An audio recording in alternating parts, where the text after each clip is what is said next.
Out of the box, a brand new Cisco switch is a blank slate.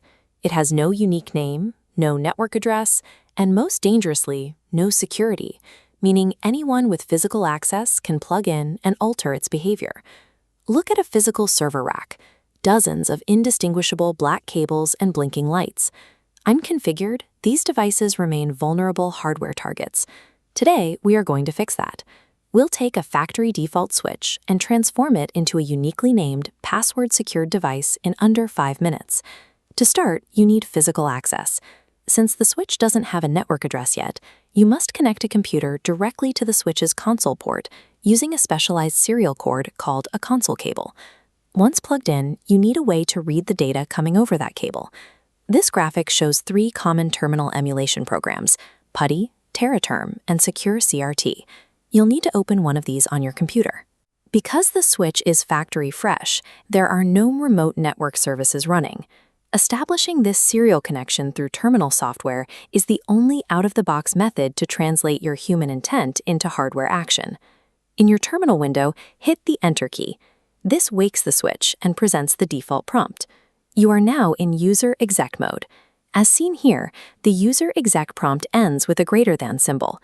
It's a view-only tier where you cannot alter how the device operates. To make changes, type Enable and press Enter. The prompt changes to a hashtag, confirming your elevated privileged exec mode. If you ever forget what commands are available, look at this output. By typing a single question mark, the context-sensitive help feature immediately lists all valid commands for your access tier right in the interface. Now we need to modify the switch's overall behavior.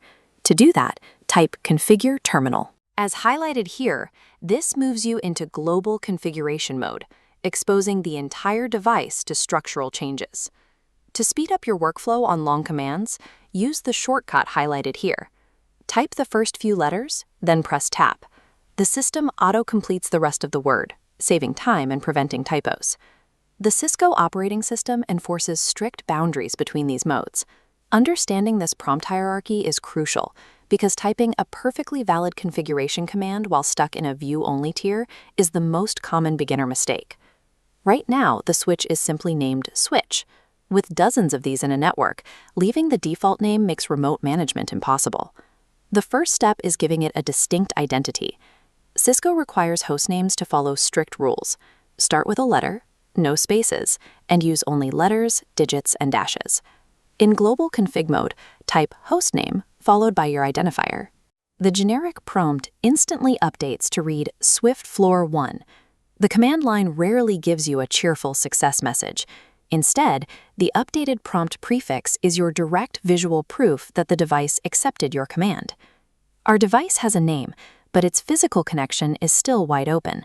We need to secure the console port to prevent unauthorized walk-up access.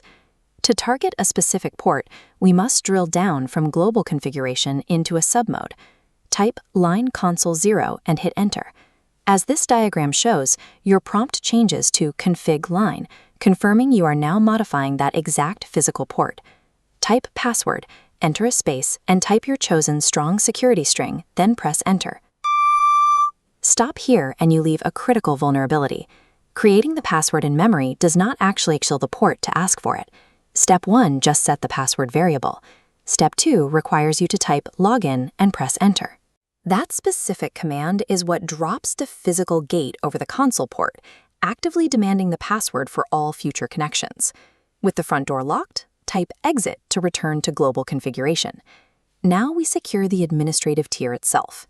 Type enable secret followed by a second, completely unique password and press Enter.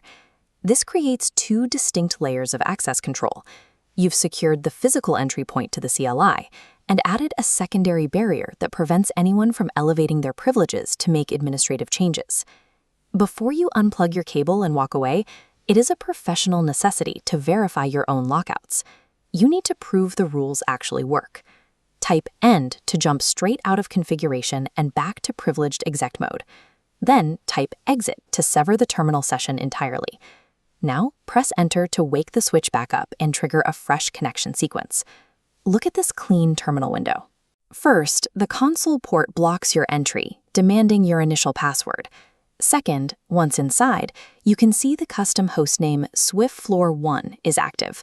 Finally, when you type Enable, the system demands your secondary secret password. Your physical connection is completely locked down, and the device has a distinct identity.